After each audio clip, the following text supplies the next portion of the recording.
Après le succès du bar à chignon, le célèbre coiffeur Christophe Nicolabio développe le concept du bar des coloristes. L'idée, être conseillé dans le choix de sa couleur de cheveux et pouvoir repartir chez soi avec un véritable matériel de professionnel. Une première mondiale née à Paris.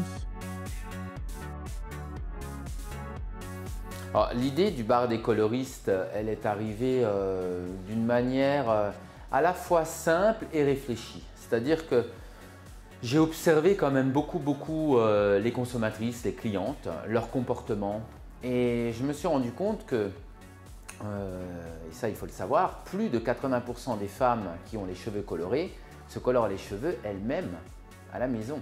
Et l'idée est de proposer à ces jeunes femmes de venir exposer leurs problèmes, que le master coloriste qui est derrière le bar fasse de suite un diagnostic, tel un pharmacien, pour que la cliente en 15 minutes, elle ait un diagnostic de sa chevelure et de son état de couleur, une prescription avec une ordonnance et ses produits.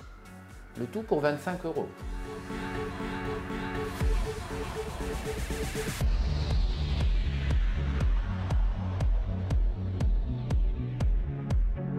Une femme aujourd'hui, elle peut véritablement avoir sa couleur et non pas la couleur de la voisine ou de la copine. Sa propre couleur en fonction de sa peau, en fonction de ses yeux, en fonction de la saison, en fonction aussi des attitudes qu'elle adopte, du job qu'elle a.